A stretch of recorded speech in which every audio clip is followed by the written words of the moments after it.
Hey there, my amazing friend. Welcome back to Lingold English. If this is your first time here, let me tell you what makes us different. We don't just teach English, we talk about real life. The things that keep you up at 3 a.m., the questions that sit heavy on your chest. And while we explore these deep topics together, your English grows naturally, effortlessly, powerfully. Lingold English, golden stories, fluent future. That is our promise to you. Now, I want you to imagine something. You walk into a room. Maybe it's a party. Maybe it's a work meeting. Maybe it's just the grocery store. And immediately, a voice in your head starts whispering, "What are they thinking about me? Do I look okay? Am I talking too much, too little? Do they like me?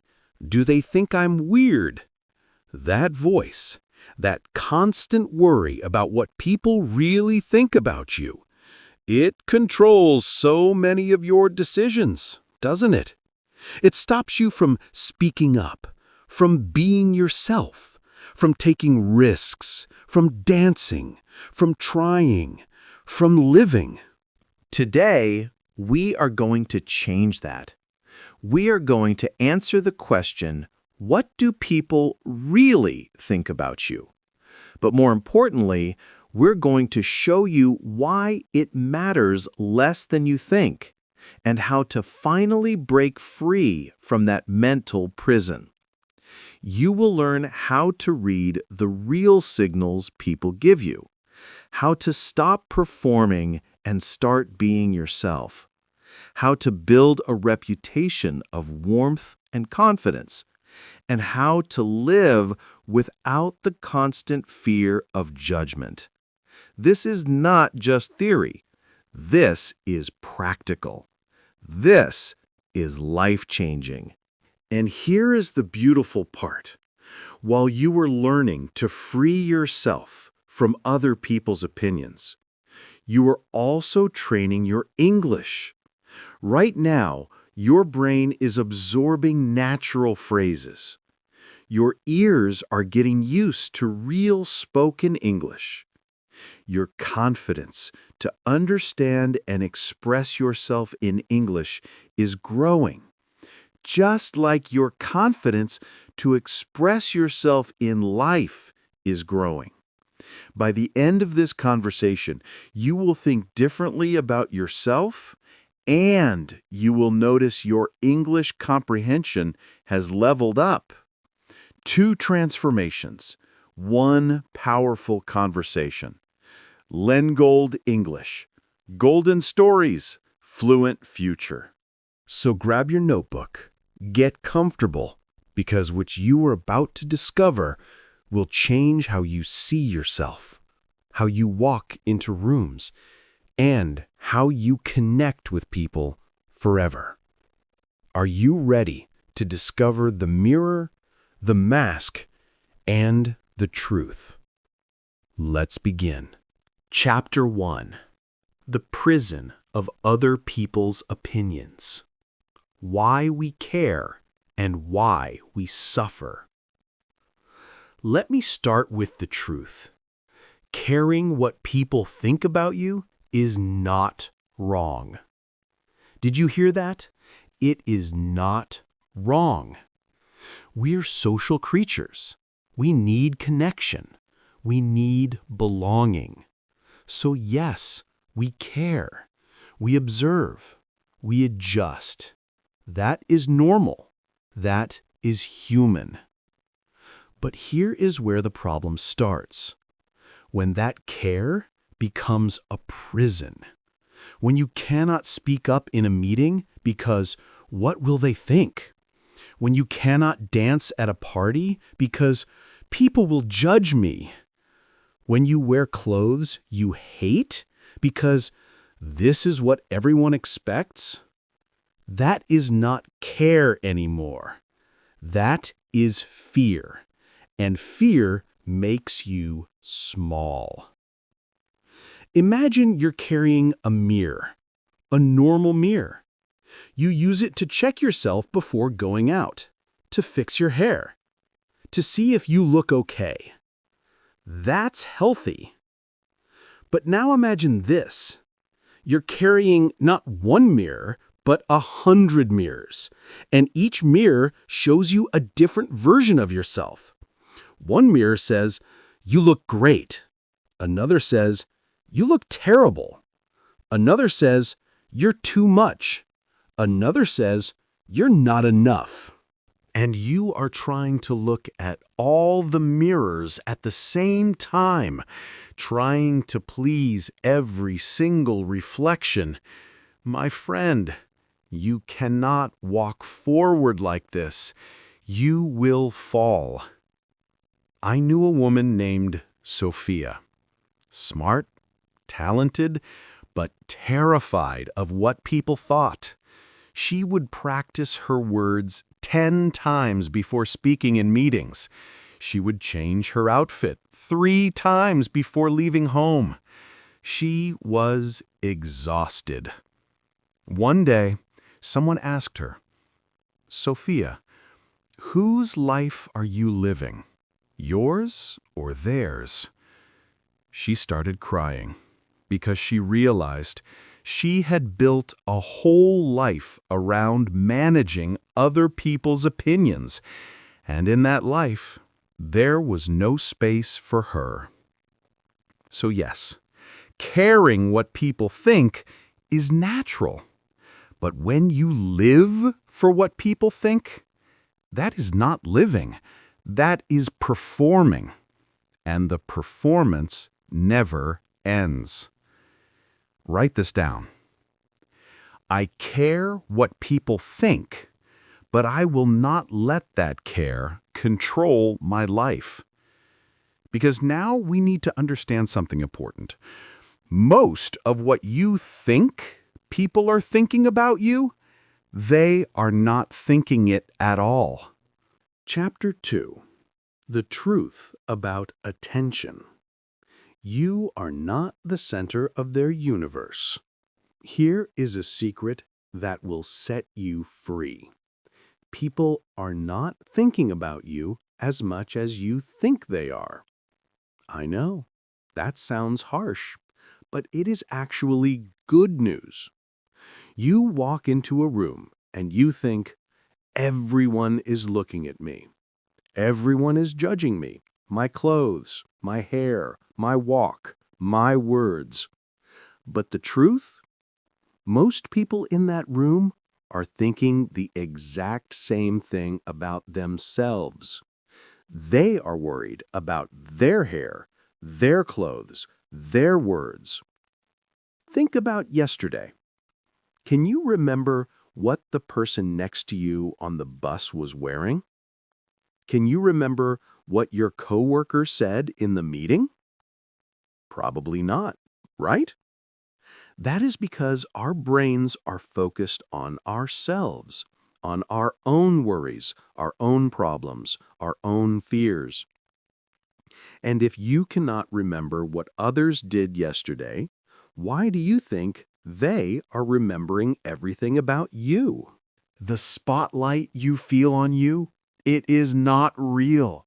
It is called the spotlight effect in psychology. You think everyone is watching you, but they are not. They are too busy worrying about their own spotlight. Let me tell you about Marco. He was terrified to go to the gym. "People will laugh at me," he said. "I am too fat. I am too weak." But one day, he went. And you know what he discovered? Nobody looked at him. Nobody laughed. Everyone was focused on their own workout, their own body, their own progress. He felt invisible. And for the first time, he loved being invisible because it meant he was free. So here is your first relief. Most people are not judging you.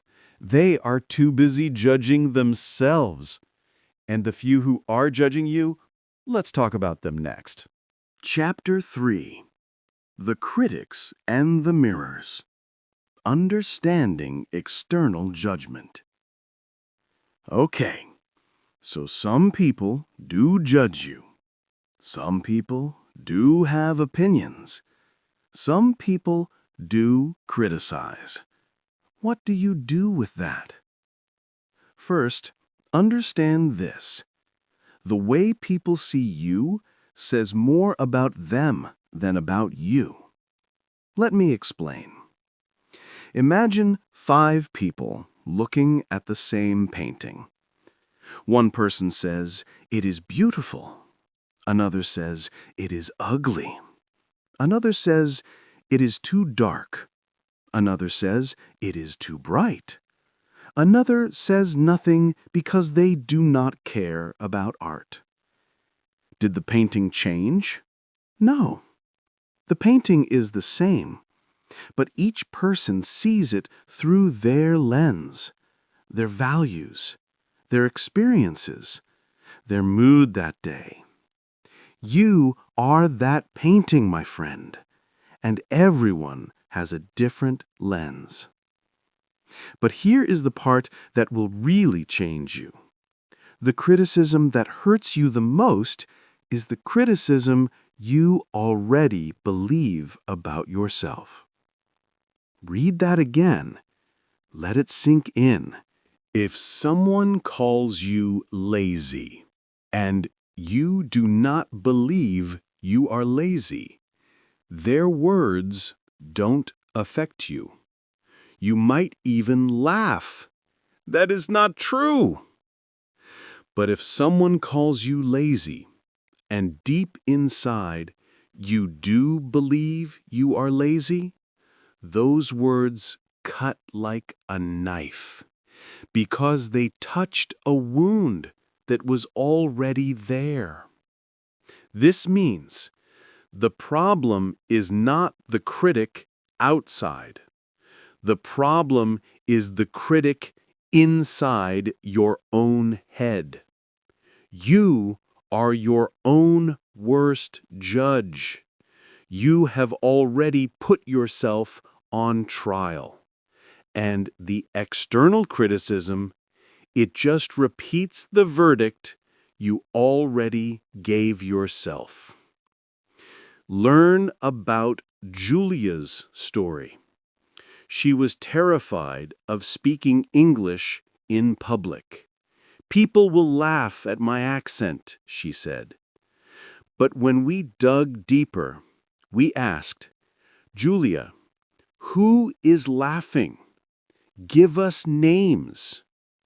She could not, because nobody was laughing. The only person laughing at her accent was her. She was the critic. Everyone else was just listening and trying to understand. When she realized this, everything changed. She stopped being afraid of external judgment because she stopped judging herself so harshly. So write this down. Say it out loud. The harshest critic I face is not out there. It is in here. And I choose to be kinder to myself. Because once you stop judging yourself, other people's opinions lose their power. Chapter 4. The Mask versus the Face. Stop performing, start being. Now let's talk about something uncomfortable.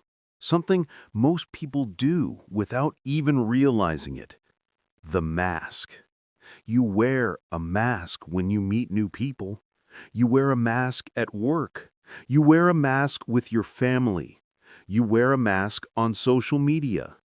And the mask says, "I am perfect. I am confident. I have no problems. I am what you want me to be. But underneath the mask, you are exhausted. Here is the problem with masks. They require constant energy.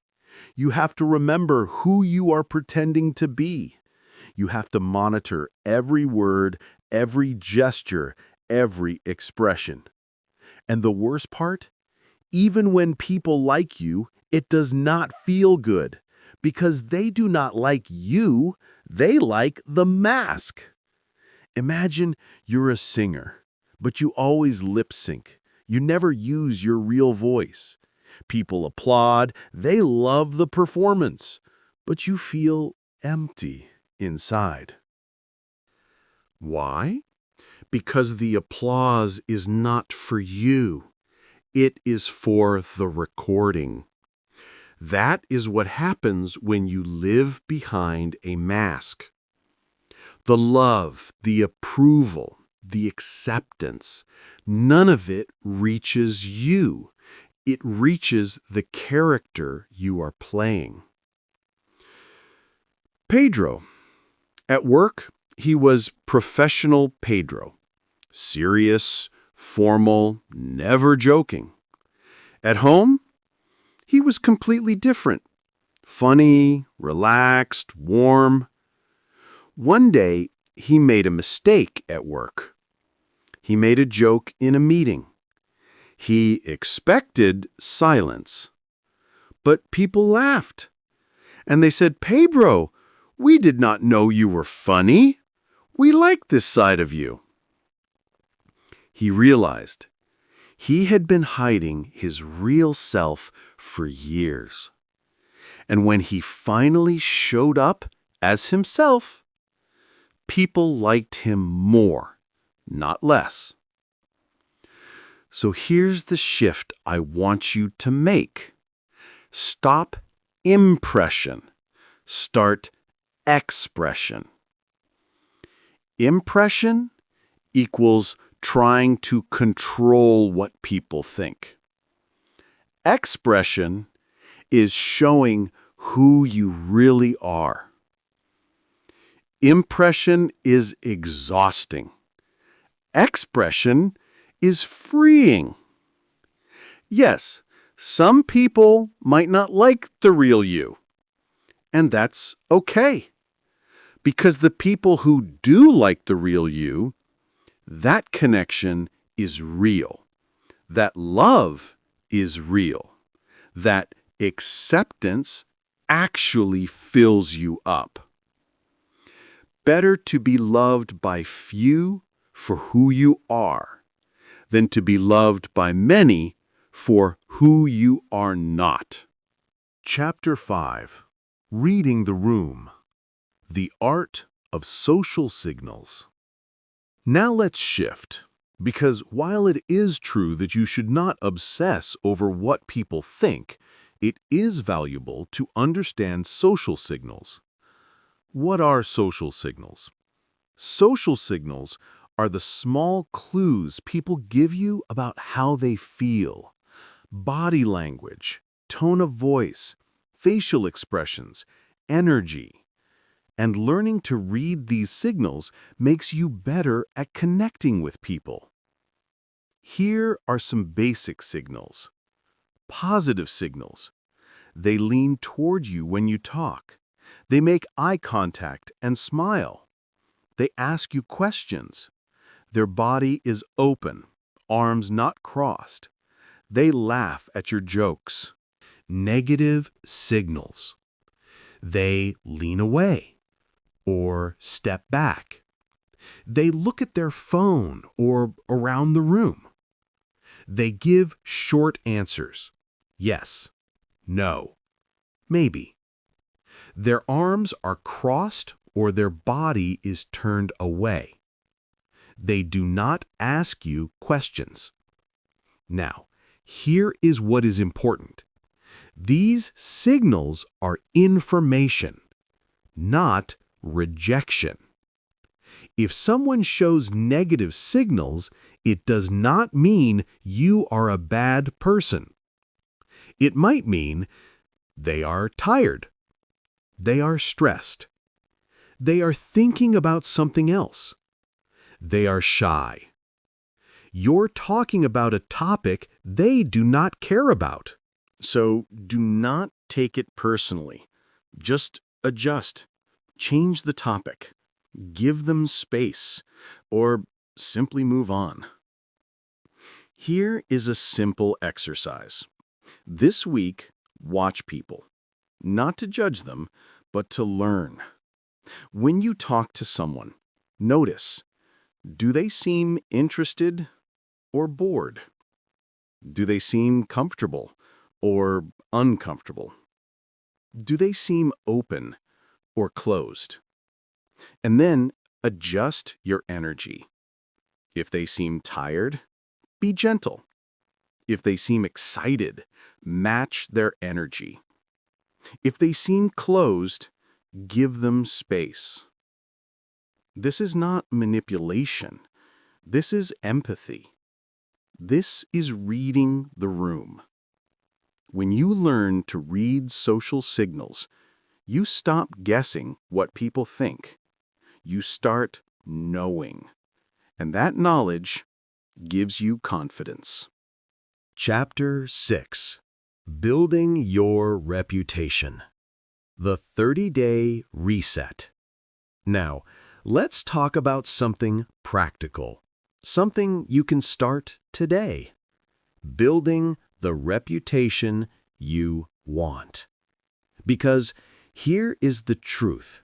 You cannot control what everyone thinks, but you can influence it through your actions, through your consistency, through your character.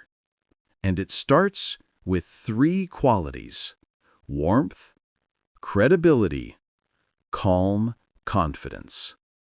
Let me explain each one. 1. Warmth. Warmth means people feel safe around you. They feel seen. They feel valued. How do you build warmth? Smile when you see people. Remember their names. Ask them questions about their life. Listen without interrupting. Give genuine compliments. Warmth is not about being loud or fake. It is about showing people, I see you. You matter to me. 2. Credibility. Credibility means people trust you. They believe what you say. They respect your word. How do you build credibility? Do what you say you will do. Admit when you make mistakes. Do not gossip or lie. Be consistent. Show up on time. Credibility is not built in one day. It is built through small, repeated actions over time. 3. Calm confidence. Calm confidence means you are comfortable with yourself. You do not need to prove anything. You do not need to brag or dominate. How do you build calm confidence? Speak clearly and slowly. Make eye contact. Do not apologize for existing. Take up space without being aggressive. Stay calm when things go wrong. Calm confidence is magnetic. People feel it, and they are drawn to it. Here is your challenge. For the next 30 days, focus on one quality each week. Days 1 to 10, focus on warmth. Smile more. Ask more questions. Listen deeply. Days 11 to 20, focus on credibility. Keep your promises. Be honest. Be consistent. Days 21 to 30, focus on calm confidence. Slow down. Speak clearly. Own your space. Watch what happens. Watch how people start treating you differently. Not because you changed who you are, but because you showed up more fully as yourself. Chapter 7. The Final Freedom. Living Beyond the Opinions. We have come to the final chapter, my friend, and this is where everything comes together. You have learned that caring what people think is natural, but living for it is a prison. That most people are not thinking about you as much as you think. That external criticism often reflects your internal criticism. That masks are exhausting, but being real is freeing. That social signals give you information, not rejection. That you can build a reputation of warmth, credibility, and calm confidence. But now, the final truth. The opinion that matters most is your own. At the end of the day, you are the one who lives inside your head. You are the one who hears your thoughts 24/7. You are the one who looks at yourself in the mirror every morning. So the question is not, what do people think of me? The question is, what do I think of me? Do you respect yourself? Do you like yourself? Do you treat yourself with kindness? Because if the answer is no, then no amount of external approval will ever feel like enough. But if the answer is yes, then external criticism becomes just noise, background static, something you can acknowledge and then let go. Think of yourself as a tree, a strong tree with deep roots. The wind will blow, storms will come. Some people will try to cut you down. Others will sit in your shade and enjoy it. But the tree does not change based on the wind. The tree stays rooted. The tree grows toward the sun. Be the tree, my friend. So today, I want you to write one sentence, your declaration of freedom. I will live my life as myself, not as a reflection of other people's expectations. Say it, mean it, live it. My friend, thank you for staying with me through this journey. From the prison of opinions to the freedom of self-acceptance. From the mask to the face. From fear to confidence. You now know what people think about you matters less than what you think about you. And when you show up as your real self, with warmth, credibility, and calm confidence, the right people will see you. The right connections will form.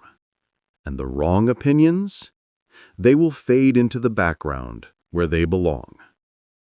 This is not the end of your growth. This is the beginning. Every day now, you have tools. You have awareness.